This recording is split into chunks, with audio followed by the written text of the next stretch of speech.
Hello friend, welcome to Atul education. तो friend, आज की वीडियो में मैं आपको बताऊंगा बोर्ड के एग्जाम में 90% एबव मार्क्स कैसे लाएं। तो जैसे फ्रेंड हम लोग को 90% एबव मार्क्स के बारे में हम लोग सोचते हैं, हम लोग को ऐसा लगने लगता है कि 90% एबव मार्क्स लाना काफी डिफिकल्ट है। ऐसा क्यों होता है वो भी मैं आपको बता देता हूँ फ्रेंड। आप लोग अपने सोसाइटी में कुछ ऐसे लोगों से मिले रहोगे जिन्होंने आपको डिमोटिवेट कर दिया रहेगा, जिन्होंने आपको बताया रहेगा कि 90% मार्क्स बहुत ज्यादा होता है और 90% मार्क्स एग्जाम में नहीं आता है, लेकिन उन्होंने रीजन आपको नहीं बताया होगा कि क्यों 90% एबव मार्क्स नहीं आता फ्रेंड। तो मैं इस वीडियो के अंदर आपको कुछ ऐसे टिप्स बताने वाला हूं जिसको आप फॉलो करके 90% एबव मार्क्स ला सकते हो फ्रेंड। यदि आप 10th के बोर्ड के स्टूडेंट हो, 12th के बोर्ड्स के स्टूडेंट हो, तो वीडियो को आप लोग लास्ट तक देखिए और मैं जो टिप्स बता रहा हूं उसको फॉलो करिए फ्रेंड। और मैं उम्मीद रखता हूं आप लोग को 90% एबव मार्क्स लाएगा। और यदि आपको 90% एबव मार्क्स लाना फ्रेंड, तो उतना भी सिंपल नहीं है और डिफिकल्ट भी नहीं है। डिफिकल्ट तो नहीं है फ्रेंड, क्योंकि यदि आपको डिफिकल्ट लगेगा तो फिर 90% एबव मार्क्स नहीं ला सकते हो आप। तो फ्रेंड, मैं कौन कौन से टिप्स है उसके बारे में एक एक करके मैं टोटल 7 टिप्स आपको बताने वाला हूं फ्रेंड। तो वीडियो को आप स्किप मत करिए, लास्ट तक देखिए, फिर आप देखो एग्जाम में अच्छे मार्क्स आपको आएंगे, ऑफ कोर्स आएंगे। उसके लिए आपको थोड़ा सा सेक्रीफाई करना पड़ेगा, थोड़ा एफर्ट डालना पड़ेगा। और मुझे फ्रेंड पूरा भरोसा है कि आप लोगों को करने वाले हो। मैं इसलिए बोल रहा हूं फ्रेंड कि आप लोगों को करने वाले हो, क्योंकि यदि आपको अच्छे मार्क्स लाना है तभी तो आपने वीडियो को सर्च मार के देखा फ्रेंड। तो चलो एक एक करके फ्रेंड स्टार्ट करते हैं। मैं आपको टिप्स बताने वाला हूं फ्रेंड। आप लोग इस वीडियो के यदि देख रहे हो तो वीडियो को लाइक कर दो। मुझे इस वीडियो में 2000 लाइक्स चाहिए। आई होप आप लोग सब लोग लाइक करोगे इस वीडियो को। तो चलो सबसे फर्स्ट टिप्स मैं आपको बताता हूं। सबसे पहला काम आपको क्या करना है, यदि आपका एम है, आपका ऑब्जेक्ट है, ठीक है, आप लोग ऐसा चाहते हो कि बोर्ड के एग्जाम में आपके 90% प्लस मार्क्स आए, तो आपको उसके लिए क्या करना पड़ेगा।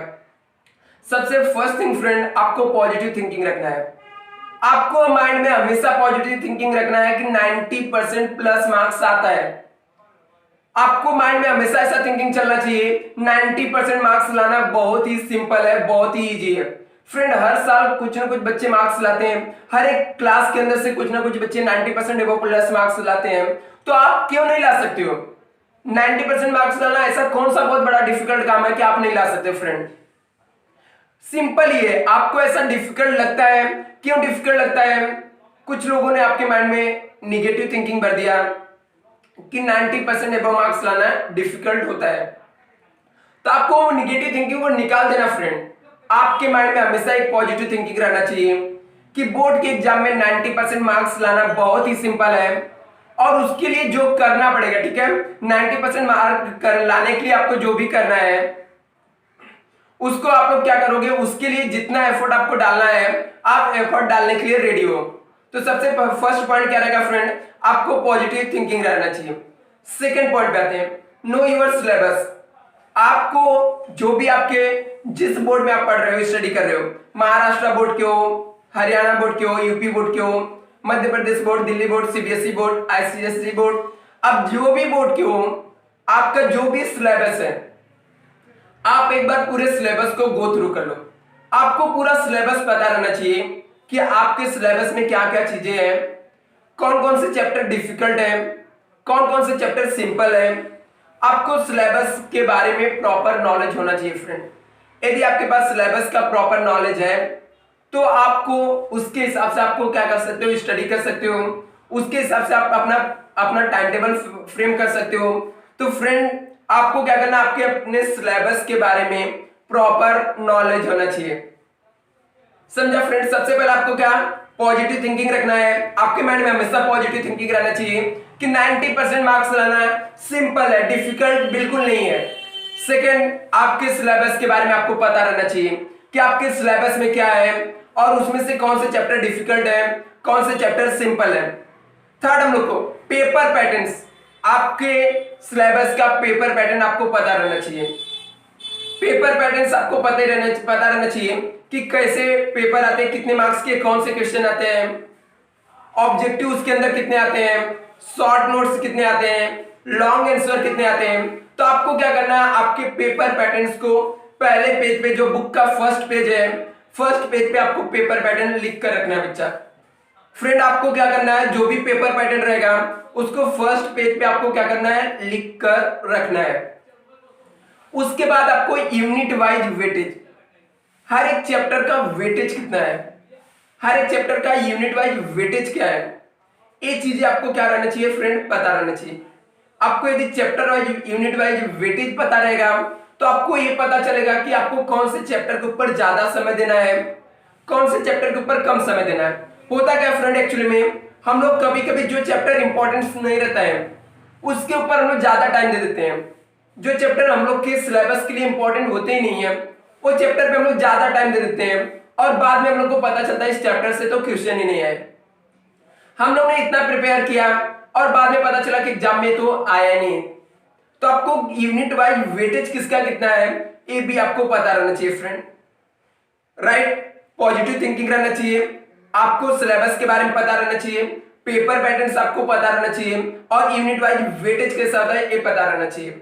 इसके बाद आपको क्या करना फ्रेंड, एक प्रॉपर टाइम टेबल बनाना है। स्टडी से रिलेटेड आपको टाइम टेबल बनाना है और वो टाइम टेबल को कंसिस्टेंटली रेगुलर बेसिस पे फॉलो करना है। ऐसा नहीं, कभी कभी क्या होता है फ्रेंड, आप भी ऐसा करते रहोगे। हम लोग आए, अभी मैंने आपने मेरा वीडियो देखा और जाके टाइम टेबल बना दिया।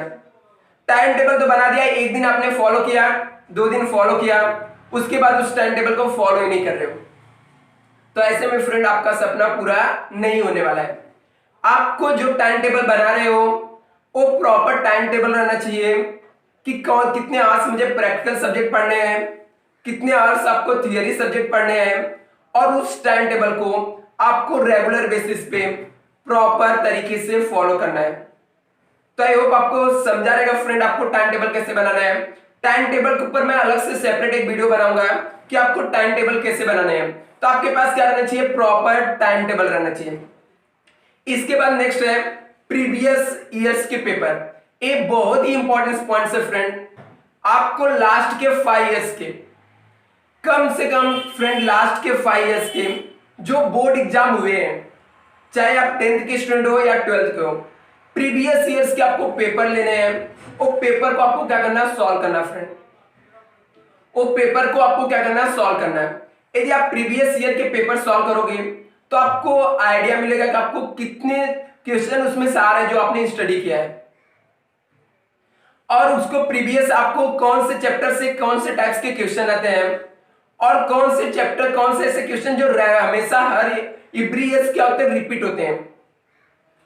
तो फ्रेंड आपको पता रहेगा कि जो हम लोग का 70% क्वेश्चन रहते हैं वो हर साल रेगुलर बेसिस पे को क्या होते हैं, उसमें 2 साल बाद 1 साल बाद क्या होते हैं, रिपीट होते रहते हैं।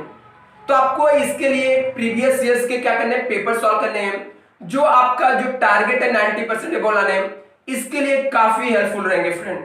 आपको क्या करना है, प्रीवियस ईयर्स के पेपर को लेना है और पेपर को सॉल्व करना है, जिससे आपको पता चलेगा पेपर में आपको कितने क्वेश्चन अभी आ रहे हैं, आपने पोर्शन को कितना कवर अप किया है, आपके ऑब्जेक्टिव क्वेश्चन कितने आ रहे हैं, कौन से चैप्टर से कैसे क्वेश्चन बन रहे हैं। ये सब चीजें आपको कैसे बनेगा, प्रीवियस ईयर्स के पेपर से।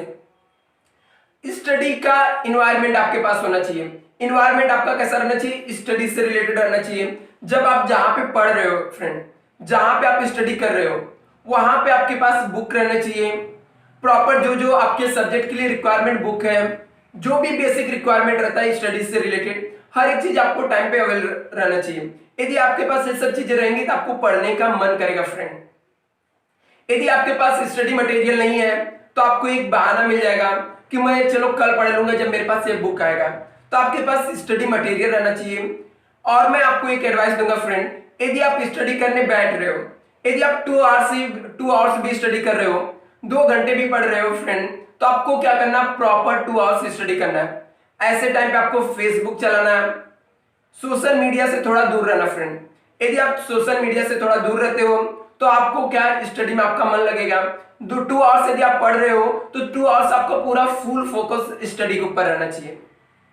इस तरीके से सब पॉइंट्स को यदि फॉलो करो फ्रेंड तो आप लोग 90% प्लस मार्क्स आप ला सकते हो फ्रेंड।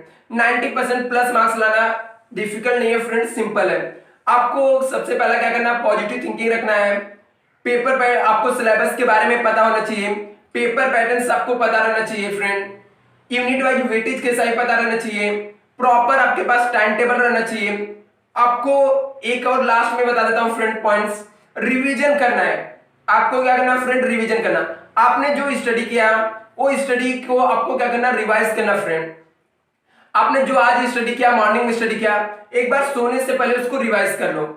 आपको क्या कर लेना फ्रेंड, सोने से पहले स्टडीज कर, जो भी आप स्टडी किए हो उसको रिवाइज कर लो। आपने एक हफ्ते पहले जो स्टडी किया था उसको रिवाइज कर लो। तो आपको अच्छे मार्क्स लाने के लिए friend revision most important factor है। मैं बार बार रिपीट कर रहा हूं फ्रेंड, आपको रिवीजन बहुत ही जरूरी है। एग्जाम से पहले आपको रिवीजन करना ही फ्रेंड। उसके बाद आपको मैंने बताया जैसे कि आपको कौन कौन से पॉइंट्स बताया, आपके पास पॉजिटिव थिंकिंग रहना चाहिए, पेपर पैटर्न्स रहना चाहिए, सिलेबस के बारे में पता रहना चाहिए, यूनिट वाइज वेटेज कितना है ये पता रहना चाहिए, प्रॉपर टाइम टेबल रहना चाहिए फ्रेंड। उसके बाद आपके पास प्रीवियस ईयर्स के पेपर्स होने चाहिए, उसे आप सॉल्व कर लो। आपका इन्वायरमेंट अच्छा रहना चाहिए और आपको क्या करना फ्रेंड, रिवीजन करना है। ये चीजें आपको काफी हेल्प करेंगी फ्रेंड। यदि आपको ये चीजें पढ़ने में थोड़ा भी हेल्प करेंगी तो आप लोग कमेंट करके मुझे जरूर बताइए फ्रेंड। और चैनल पे यदि फर्स्ट टाइम आए हो फ्रेंड तो और भी एजुकेशनल टिप्स के लिए चैनल को आप लोग सब्सक्राइब कर लो फ्रेंड और वीडियो को लाइक कर दो। Thank you so much friend.